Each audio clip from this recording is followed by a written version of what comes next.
आज बहुत बड़ा मुद्दा है जिस पर हम बात करने वाले। रानिया का जो मुद्दा है कि बीजेपी सरकार ने रानिया के लोगों के साथ विश्वासघात किया है, या हम यूं कहें कि बीजेपी सरकार ने रानिया लोगों के साथ धोखा किया है।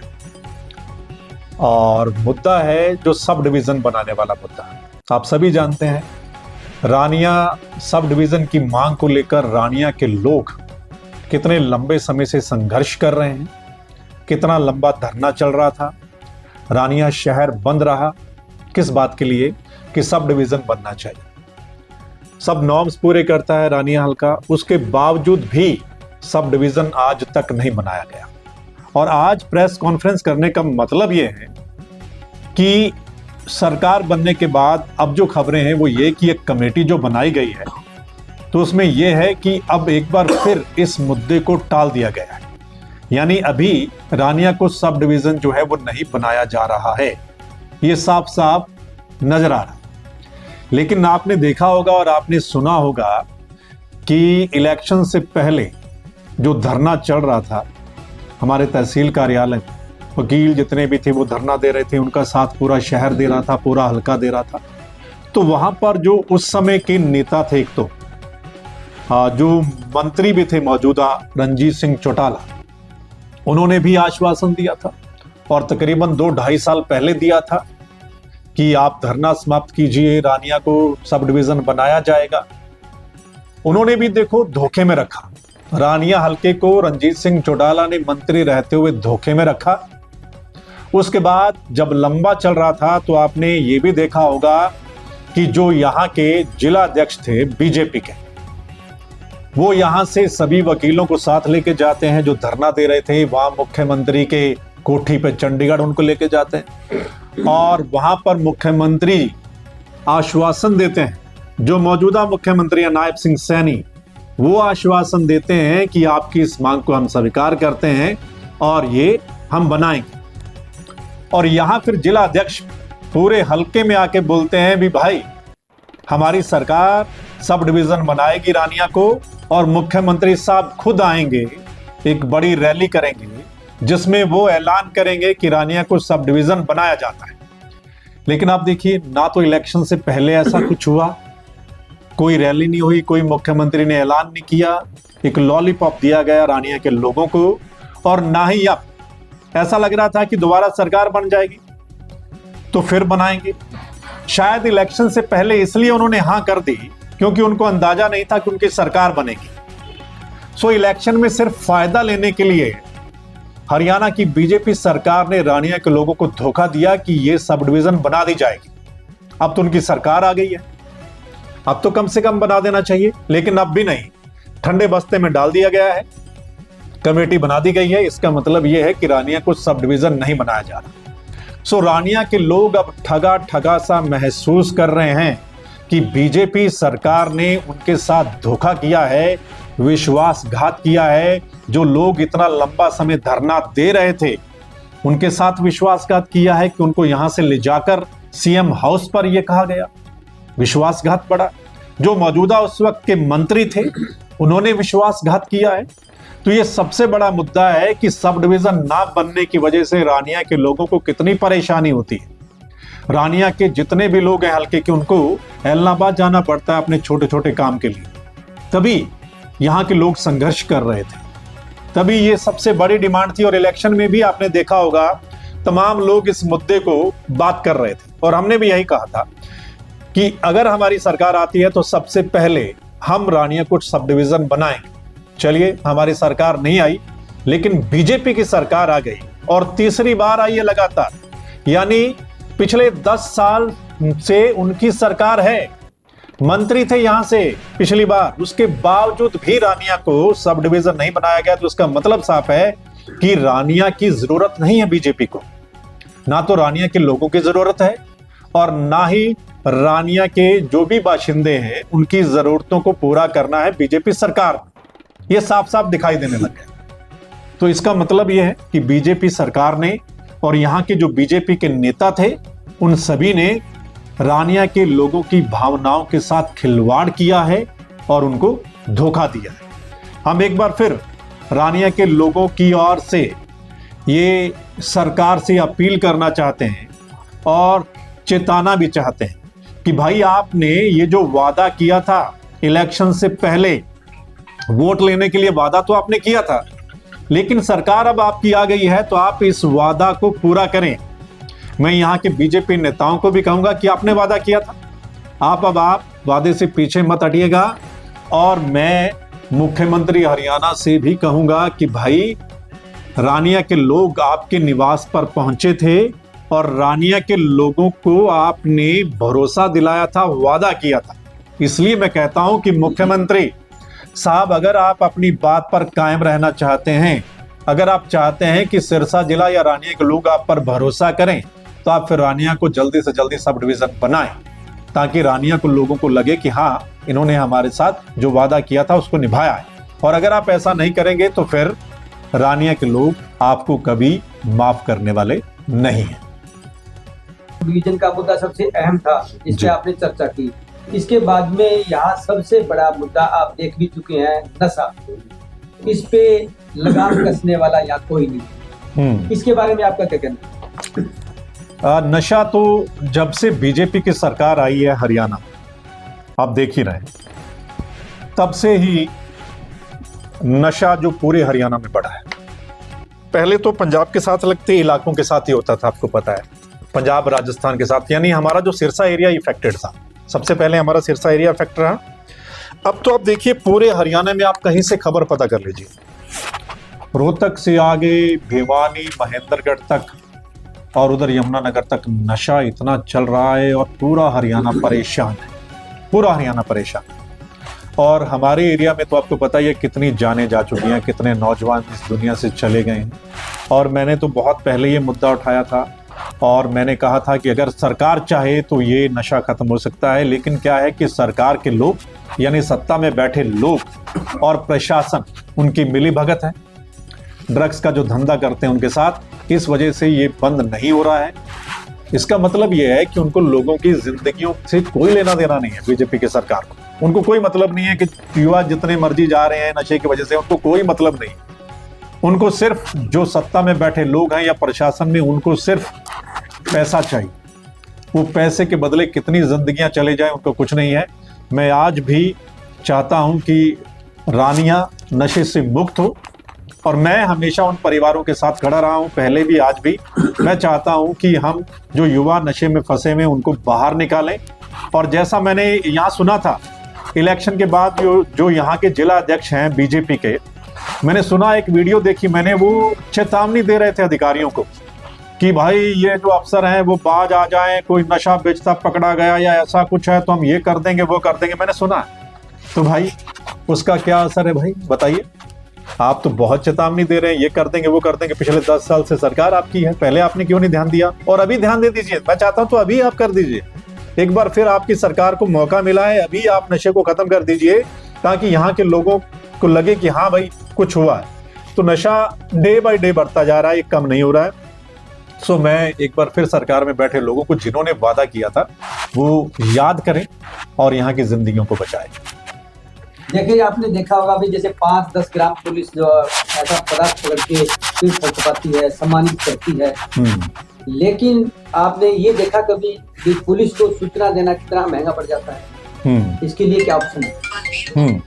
मैंने सुना है, जब मैं लोगों के साथ बातचीत कर रहा था यहाँ या जिन परिवारों में जा रहा था जो नशे से जिनके बेटे जो हैं वो हैं, तो वो बता रहे थे जी बहुत शिकायत करते हैं लेकिन पुलिस एक बार पकड़ के ले जाती है, थोड़े समय बाद ही छोड़ देती है, क्योंकि उनकी मिली भगत है, ये जाल है, ये नेटवर्क बहुत तगड़ा है। तो वही बात है कि लोग डरते हैं, शिकायत करने से भी डरते हैं कि उनको ही उल्टा उनको धमकी या उनको फंसा दिया जाएगा, क्योंकि वो कारोबार करने वालों का नेटवर्क इतना तगड़ा है या प्रशासन के साथ अधिकारियों के साथ इतनी मिली भगत है कि वो आपस में लेन देन चलता है उनका। तो आम लोगों को थोड़ा कुछ समझते हैं, आम लोगों को कोई प्रशासन कुछ नहीं समझता। हाँ, एक बार पकड़ के ले जाएंगे, उसके बाद तुरंत उनको छोड़ देंगे।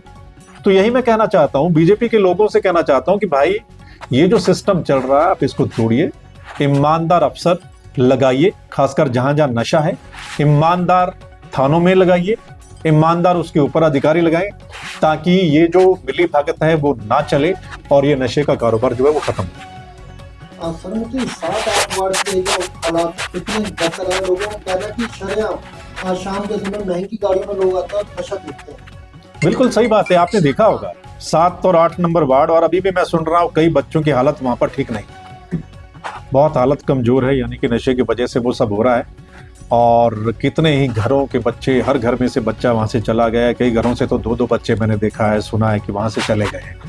तो नेचुरली क्योंकि इसमें पैसा बहुत है, नशे में, ड्रग्स में पैसा बहुत है, बड़ी बड़ी गाड़ियां में आजकल यूज कर रहे हैं और बेखौफ, आप देखिए बेखौफ। और वो उनके घरों वाले ये कहते हैं, उनके माँ बाप कहते हैं कि भाई अभी फोन करो, घर पे सप्लाई आ जाएगी। तो मतलब घर पे सप्लाई दे के जा रहे हैं वो लोग और बड़ी बड़ी गाड़ियों में आते हैं, इसका मतलब साफ है कि उनको कोई डर नहीं है, उनकी मिली भगत है अधिकारियों के साथ, थाने वालों के साथ, इसलिए ये सब चल रहा है। तभी मैं कह रहा हूं कि भाई ईमानदार अफसर लगाइए, तभी बात बनेगी। इन मुद्दों से हट करके एक चीज सरकार ने ये कहा था, भय और भ्रष्टाचार खत्म होगा, पर्ची फर्ची बंद होगी। तो क्या भ्रष्टाचार और भय और पर्ची खर्ची बंद हो गई? इसके विषय में आपका क्या है? आप तहसील में जाइए, कोई भी काम करवाना है, आपको पता चल जाएगा कि पर्ची खर्ची या भ्रष्टाचार बंद हो गए। इस सरकार में भ्रष्टाचार के जो रेट हैं वो कई गुना बढ़ गए। मुझे तो पूरे हरियाणा से फोन आते हैं कि भाई साहब इतने पैसे तहसीलदार मांग रहा है, इतने वो मांग रहा है, इतने। इवन बीजेपी के जो कार्यकर्ता हैं वो भी कहते हैं, वो भी दुखी हैं, वो कहते हैं जी बिना पैसे के किसी भी दफ्तर में काम नहीं होता। तो ये कड़ी कहाँ जुड़ी हुई है? कड़ी नीचे से लेकर ऊपर तक सब माल जो है वो सभी के पास जाता है, शेयरिंग है बकायदा। और बकायदा आपने तो सुना होगा, कुछ समय पहले बीजेपी के सोनीपत के एक नेता बोल रहे थे कि अगर हम किसी रजिस्ट्री करवाने जाते हैं ना, तहसीलदार बोलता है भाई अकेला मेरे का नहीं, ऊपर तक हिस्सा जाता है। ये उसकी वर्डिंग है कि ऊपर तक हिस्सा जाता है। तो इसका मतलब साफ है कि वो नीचे से लेकर हिस्सा अगर ऊपर तक जा रहा है तो इसका मतलब सब मिले हुए। नहीं तो क्या मजाल है उनकी बैठे बैठे कि वो रिश्वत मांगे और बिना रिश्वत की कोई रजिस्ट्री नहीं होती। आप बताती, मतलब साफ है कि हर किसी का हिस्सा है। और ये है कि फला अफसर लगाएंगे, मंथली सेट है जी, इतना पैसा तेरे को देना है, इतना पैसा देना है, अफसर ने देना है, तो फिर भाई वो पैसा तो लेगा ना। हर दफ्तर में ये काम चल रहा है। बीजेपी की सरकार में कोई काम बिना पैसे के होता नहीं, और पैसे देकर भी लोग इतने इतने दिन तक परेशान रहते हैं कि कई कई दिन तक उनको धक्के खाने पड़ते हैं। पूरा हरियाणा में कहीं से पता कर लीजिए, सत्ता में रहते हुए एक और दावा था सबसे बड़ा कि रानिया इलाके को नहरी पानी उपलब्ध करवाया जाए, और रानिया की जनता को आश्वासन के सिवाय आज तक कुछ नहीं मिला है। 30 साल पुराना जो इतिहास दिखाएं तो भी रानिया को नहरी पानी का आश्वासन नहीं मिला है। ये बड़ा मुद्दा था और चुनाव में सब लोग कह रहे थे कि नहरी पानी होना चाहिए, क्योंकि पीने का पानी नीचे वाला ठीक नहीं रहा, तो नहरी पानी से ही ये जिंदगियां बच सकती हैं। नेचुरली आप देखिए पंजाब का कई इलाका ऐसा है जहां पर कैंसर बहुत ज्यादा हो गया है नीचे वाले पानी की वजह से, क्योंकि पानी नीचे वाला खराब हो गया है, इसलिए नहरी पानी चाहिए। यहाँ पर अब कितना वो फैल गया सिस्टम अब। इसलिए मैं कहता हूं कि अगर जिंदगियां बचाने, एक तो नशे से लोग खत्म कर रहे हैं ये लोग, दूसरा ये पानी की वजह से, तो नहरी पानी की जरूरत आज हर जगह है।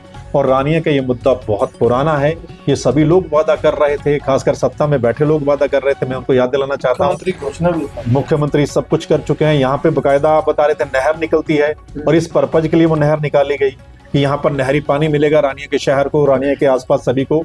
लेकिन वो सब ठंडे बस्ते में डाल दिया गया, कोई कुछ नहीं, किसी का कोई ध्यान नहीं इस तरह।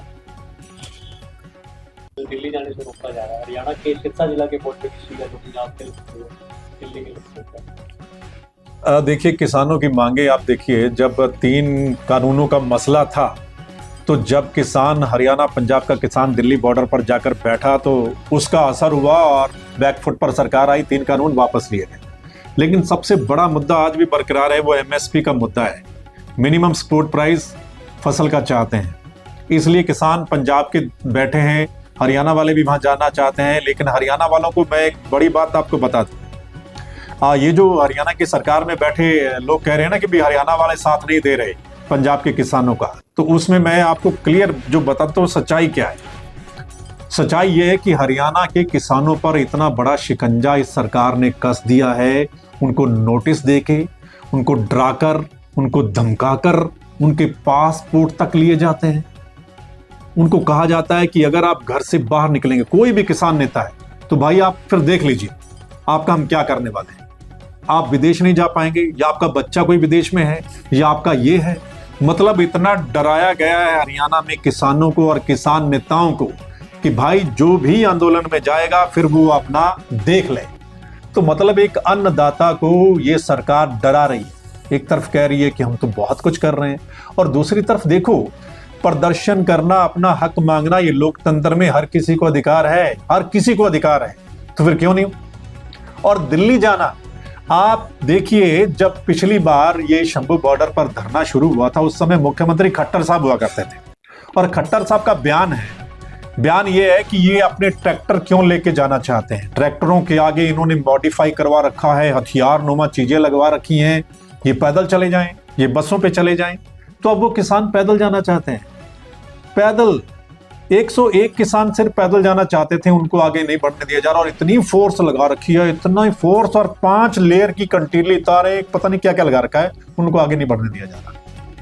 सुप्रीम कोर्ट ने भी कहा है कि भाई वो अपना एजिटेशन कर सकते हैं, लेकिन ये कहते हैं कि दिल्ली जाने के लिए परमिशन लो। किस बात की परमिशन भाई? हर कोई दिल्ली जाता है, दिल्ली जाके अपनी मांग रख सकता है, तो फिर किस बात? सिर्फ किसानी को बर्बाद करना है, ये इस सरकार का उद्देश्य है, और किसानी को बर्बाद करने पे लगे हुए हैं। जब हर चीज का एक रेट है तो किसान की फसल का रेट क्यों नहीं? दूसरा एक बात मैं और बता दूं, ये जो हरियाणा वाले बहुत झूठ बोलते हैं ना सरकार में बैठे लोग कि हम तो इतनी फसलें जो है एमएसपी पे खरीदते हैं, इसकी सच्चाई क्या वो मैं बता देता हूं।